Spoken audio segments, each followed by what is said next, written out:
வணக்கம். இன்றைக்கி நம்ம பார்க்க போகிற சமையல் ரொம்ப சிம்பிளான நல்லா கமகமன்னு மணக்கிற மாதிரி நெஞ்செலும்பு சூப்பு எப்படி செய்யலாங்கிறத பார்க்கலாம். இது சாதத்துக்கும் ஊற்றி சாப்பிட்லாம், குடிக்கிறதுக்கும் நல்லாயிருக்கும். வாங்க எப்படி செய்யலாங்கிறத பார்க்கலாம். ஒரு குக்கர் எடுத்துக்கலாம், நல்லெண்ணெய் சேர்த்துக்கலாம். எண்ணெய் சூடானதும் ஒரு 15 சின்ன வெங்காயம் உரலில் போட்டு நச்சு வச்சுருக்கேன், 2 பச்சை மிளகாய், இஞ்சி பூண்டு நச்சு வச்சுருக்கேன். இப்போ இதெல்லாமே சேர்த்துக்கலாம்.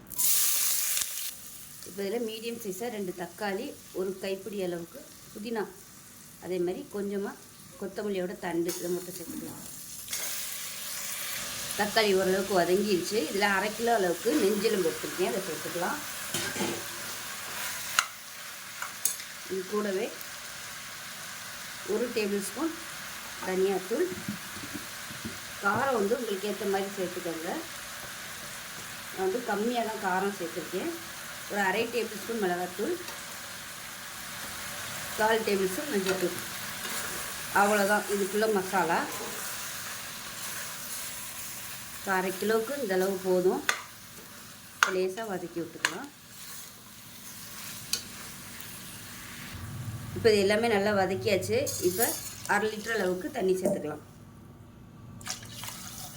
இப்போ இந்த அளவுக்கு தண்ணி ஊற்றணும், ஏன்னா நம்ம விசில் வைக்கையில் தண்ணி எல்லாம் கொஞ்சம் வற்றும். இப்போ உப்பு சேர்த்துக்கலாம். 1 டேபிள் ஸ்பூன் அளவுக்கு உப்பு சேர்த்துட்டு கலந்து விட்டுட்டு மூடி வச்சிடலாம்.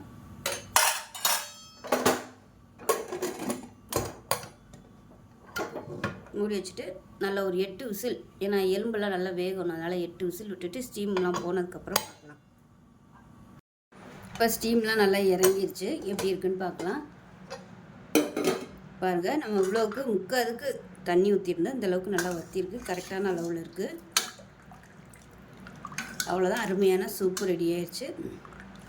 இது சாதத்துலேயும் ஊற்றி சாப்பிட்லாம், குடிக்கிறதுக்கு நல்லாயிருக்கும். விருப்பப்பட்டால் நீங்கள் குடிக்கும்போது மிளகுத்தூள் சேர்த்து குடிச்சிக்கலாம், சூப்பராக இருக்கும்.